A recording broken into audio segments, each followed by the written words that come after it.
Okay, hey everybody, it's me, Buster Green, and today we are talking about Spy Family. This weekend was the English release of the big Spy Family movie, Code White, the first ever Spy Family movie, except in my dumbass town, the IMAX theater unfortunately bumped it in favor of the new fucking Ryan Gosling movie where he's a stuntman. Is that called like Free Guy? What's that movie called? I don't know. I don't care. I haven't covered Spy Family on my channel before, so I'll briefly introduce it before getting into my spoiler-filled thoughts and reaction to the first ever Spy Family movie, Code White. So Spy Family is one of the most hilarious and newest Shonen Jump comics, and it's made by Tatsuya Endo. It's his first breakout hit, and by all account, everyone loves this show.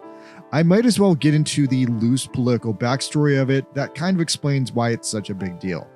So if you guys aren't familiar, in the 1990s in Japan, the nuclear family structure effectively collapsed on a very noticeable level. Now, a lot of it had to do with the financial collapse of the 80s, bursting the bubble economy, and suddenly putting a ton of people out of work. With all these people out of work, all of a sudden, it drastically crashed everyone's lifestyles. And then there was a lot of finger pointing going on about whether it's the men's fault for being selfish or the women's fault for being selfish. But really it was the banks, and long story short, everyone thought everyone else was selfish, which ultimately led to a lot of divorces, a lot of child spouse abandonments, and general bad feelings all around when it really wasn't anyone's fault that the economy fell out of whack. Anyway, this attitude can be seen reflected in several dark and depressing animes of the 1990s, such as Evangelion with its constant message of shitty parents leaving their uninformed children to be destroyed by unnatural forces, Brain Powered with its weird criticism of child abandonment and incest, and Fafner with its gross, scary concept of disposable children.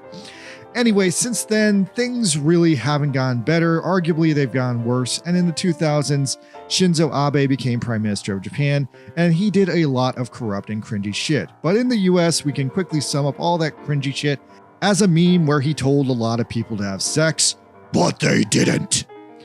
Abe unfortunately eventually lost power and was assassinated, but his cronies have gone on to continue just blaming gay people, blaming NEETs, and blaming everyone for not having enough babies because Japan is running out of human beings, while at the same time not really offering any real solutions to fix the problem. Like aside from offering pregnant women like a one-time check for like $200 if you gave birth, that wasn't enough to change anything.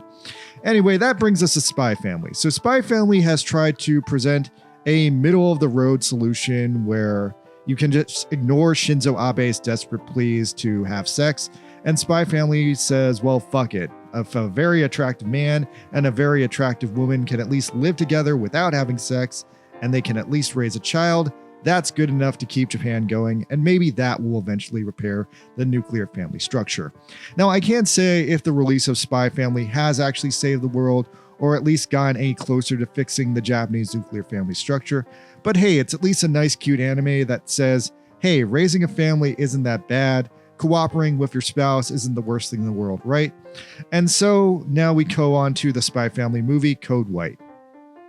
So Spy Family Code White is a bit of a classic throwback filler anime movie. You know, it's one of those anime movies that's literally just a big old filler episode. Yeah, that's right. This movie is just a big, very long filler per episode of Spy Family. It's got zero stakes, it has zero effect on the status quo, and it's totally skippable by all accounts. Honestly, if I really had to compare this movie to any other movie, it's a lot like the first Dragon Ball Z movie, Dead Zone, where they introduce the anime to a new theatrical audience who might have not seen it, and then they fight a completely useless filler enemy named Garlic Jr. That's this movie in a nutshell. Anyway, so yeah, they start with a brief introduction to the show if you've never seen the show before. So that being said, let's do a brief introduction to the show. The show seemingly takes place in 1960s in a country called Ostania, stuck in a random Cold War against its neighbor Westalis. If you check out the map of the country on the manga, you can pretty much figure out it's a one-for-one allegory of East and West Germany, those two countries in the Cold War where a lot of drama went down. The show makes a lot of references to 1960s pop culture, 1960s films, and 1960s TV shows. It has numerous direct Easter eggs to the James Bond franchise, and on a lower level, I would say it most strongly resembles The Man from U.N.C.L.E. because that was a spy TV show and this is also a spy TV show. The show consists of Lloyd Forger, a spy who is based on several cool 1960s spies. If I had to compare him to anyone, I'd say he's most like Dirk Benedict from the A-Team, the Face Man, because his main deal is using plastic face masks to impersonate people and sneak into sneaky places. Then there's Your Forger, a random assassin he met. She works as an office lady. The anime so far has not revealed a ton of focus on her assassin career, so that's kind of an ongoing mystery on the show. Currently, in my mind, she's just doing the assassin thing as a side hustle, but she has been doing it her entire life. So I guess it's her primary source of income, and I guess she has reasons to keep doing it. Lastly, the Forger family is rounded out by Anya, the star of the show, a 4-year-old psychic esper who can read everyone's mind and is the only person on the show with full context for everything going on and who fully understands how complicated and ridiculous everything on the show actually is. They also have a silly dog named Bond who has visions of the future. And I'll briefly touch on the supporting characters of the show because they're in this movie too. Yor has a crazy obsessive brother. He works in the secret police. He's barely in this movie. He just gets a cameo. Then Lloyd has a crazy coworker named Fiona, aka Nightfall, who's like totally creepily obsessed with him, and she's just a super freak. The movie actually gives her character her own mini story, and she gets a couple of decent appearances in this one. I would actually say, if of any character in the show, the movie actually did raise my overall respect for her just a little bit because it showed me that she's actually a capable spy when she's not doing creepy pervy shit. And lastly, there's Lloyd's best friend Frankie, who, if I understand correctly, is a self-insert avatar for the author. Anyway, he just does typical sitcom shit in this one, and he's a funny enough character. So yeah, those are all the main characters. There's some other characters that are underdeveloped at this point, and they pretty much just serve as punchlines and plot setups. Oh, and one more thing I think I should get into before I start spoiling the movie is there's a little bit of a debate about whether or not this movie is a Christmas movie. So, hey, let's talk about that debate, because is Spy Family Code White a Christmas movie? Well, it kind of is and it kind of isn't. Just to do the both sides of it, it's not a Christmas movie because it doesn't contain Santa Claus, it doesn't contain Jesus, although it does have a poop god that kind of looks like Jesus. And you have no idea when the movie takes place, and no one gets any Christmas presents. However, on the flip side, there are several reasons why this movie could be a Christmas movie.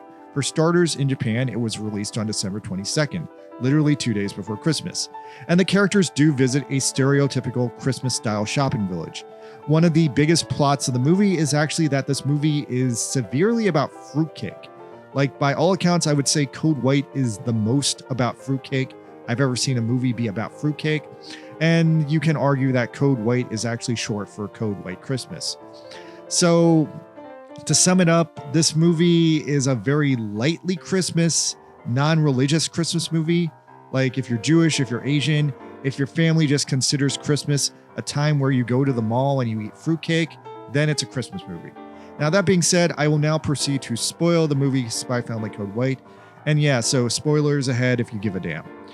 So, Spy Family Code White is a very silly movie. The ongoing plot of Spy Family is kind of interesting. The plot of Spy Family is that Lloyd Forger made the Spy Family so he could complete a mission called Operation Strix, which I guess is to break down the Cold War between the Eastern and Western countries.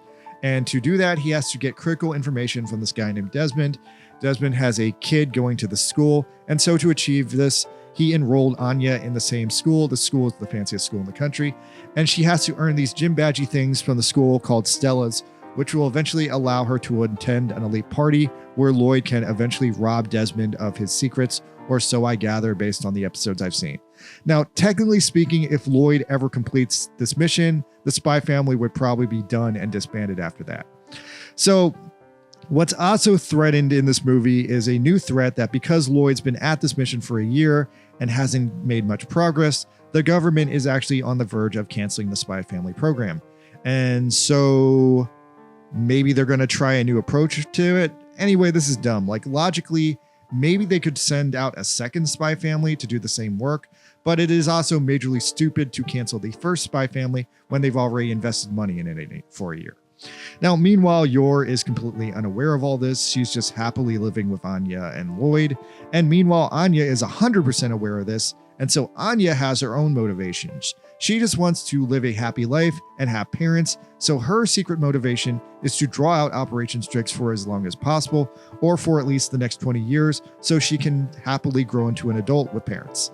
Now, the other thing going on is that the longer the spy family charade keeps going on, Yor and Lloyd are slowly growing in love with each other, and they're slowly growing more naturally used to their status quo as being happy, productive parents in a happy, productive family. And so occasionally they do things like out of character for them to protect Anya, which is kind of cool. Anyway, so because Operation Strix is in danger, Anya really needs to earn a Stella pretty soon. The school randomly proposes a contest for the kids where the kids have to make a dessert. Now, I'm going to kind of throw out bullshit here because I'm kind of suspicious of this because Anya is canonically 4 years old. She's in kindergarten, and I don't think a kindergarten class would randomly throw out like a high-level cooking contest like this. Seems a little bit shady to me, but anyway, Lloyd has apparently spied on the principal who's judging the contest and has deduced that Anya will win the contest if she can just make a marrow marrow, which ends up being the main plot of the film. Now, unfortunately, they don't really know what a marrow marrow is, so they have to take a road trip to a northern country to go see one and eat one.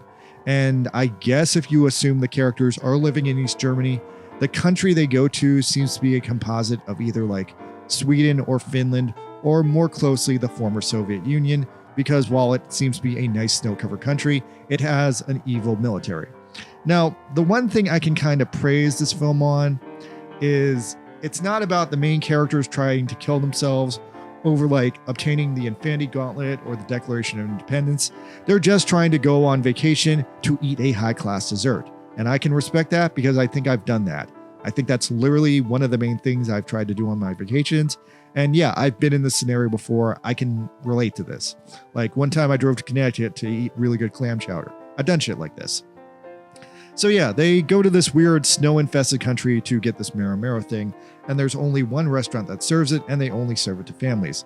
Now, I might as well at this time explain the marrow marrow to you guys. So based on the data you get from the movie and comparing it to what they served at the Spy Family Thai Cafe in Japan, the marrow marrow seems to be a lemon meringue pie combined with a fruitcake.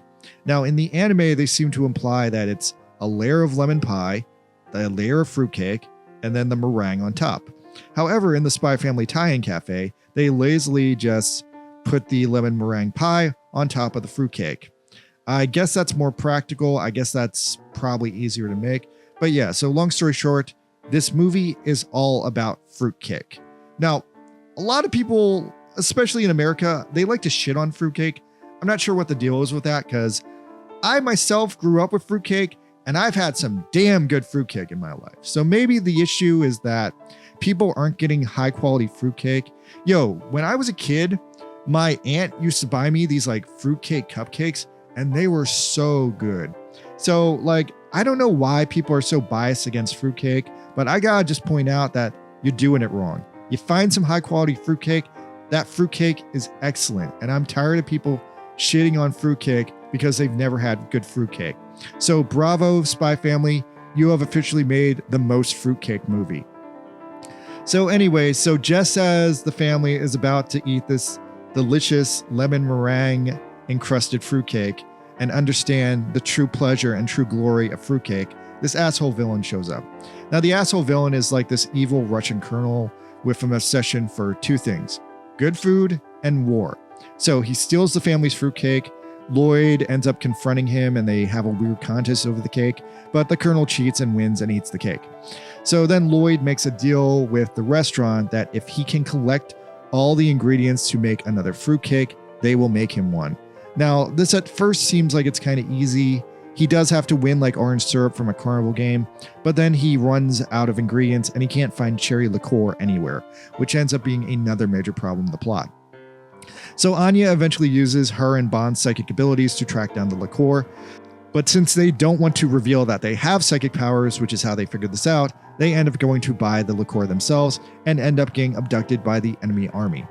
Oh, and I forgot to mention it, but Anya ate a microfilm at the start of the movie, so now the enemy army is targeting for that. And this plot line is a little bit reminiscent of like the bad Harley Quinn movie from a few years ago, but this movie is way better than that one and does the same story much better. Anyway, so Anya gets taken by the army to this giant airship. It's like a flying aircraft carrier settled between like two Zeppelins. Now, if you're the kind of person who goes to the movies in Japan just to see a big ass airship porn like Miyazaki, I know he's one of these guys. Anyway, this movie has got you covered. But wow, that is a hyper specific genre of things, isn't it?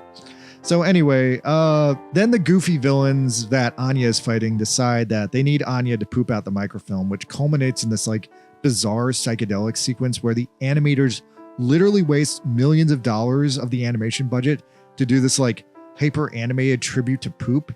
It's really fucking absurd. It reminds me of the time that like Conan O'Brien wasted as much money as possible when he hosted the Tonight Show.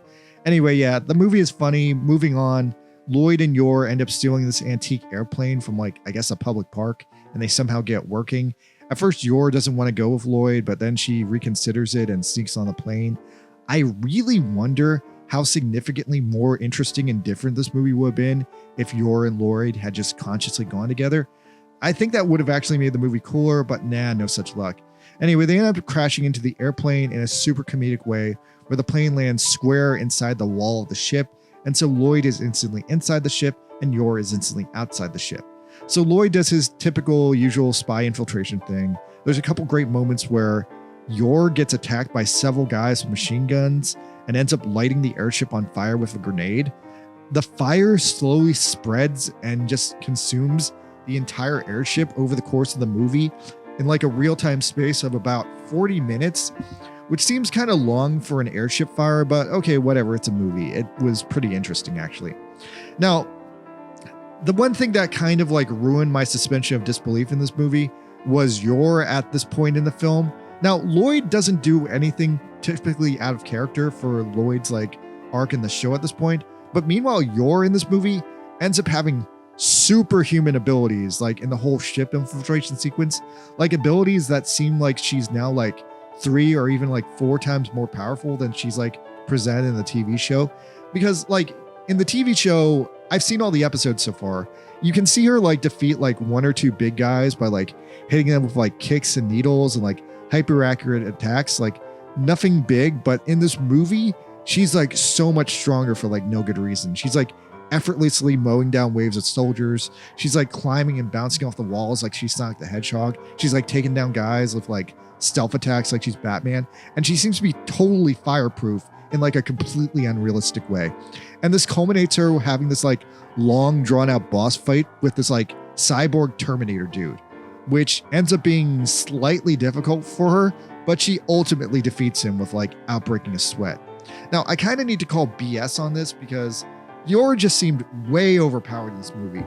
Like, I know she's an expert assassin.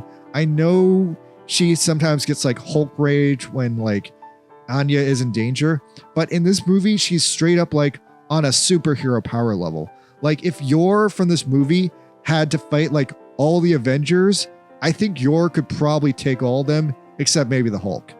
Anyway, eventually Lloyd saves Anya. He defeats all the bad guys. Yor kills the cyborg. They all meet up together. They land the airship together without blowing their cover of how they all managed to get to the top of the airship. And then the pointlessness of the plot totally unravels in a couple of minutes. The microfilm Anya ate wasn't in her poop. It was in her teeth the entire time. Although I thought she had pooped it out on the airship and then it got destroyed with the airship, but nah, they found it and kept it. Then they finally make and eat the marrow marrow thing, and they learn about the glory of fruitcake mixed with lemon meringue pie. Only for then the kindergarten dessert cooking contest to be delayed for a week because the oven blew up, and then the judge changes to the vice principal who has a totally different secret weakness dessert. So yeah, this whole movie had like no point of happening. Oh, and then the danger to the spy family operation is also randomly cleared up. So yeah, this was ultimately a totally non-stakes Christmas special filler episode where Yor is slightly too strong, but at least you get a lot of airship porn if you're into that. And if you like Spy Family, you get more of your average Spy Family jokes and comedy. So overall, this movie gets the typical 6 out of 10 for me. It wasn't anything special. It wasn't the best movie ever. They didn't do anything groundbreaking. They didn't do anything new. It's just a really good filler episode of Spy Family that is all about fruitcake and how good fruitcake is. So yeah, I guess the lesson of this movie is you guys really need to reconsider how important fruitcake is to your life after seeing this movie. Would you go to another country for fruitcake? Oh, and I guess if you're in Japan, would you consider having kids? You don't even need to have sex to have kids anymore. Isn't that great? You just need to pick up kids at the local kids store. Anyway, yeah, so I was Buster Green, and damn, I guess it's April now, so I still have 8 whole months before I can eat some delicious fruitcake again. And I'm really craving fruitcake because this movie was a 2-hour commercial for fruitcake. I hope you all get fruitcake. Have a Merry Christmas. Good night.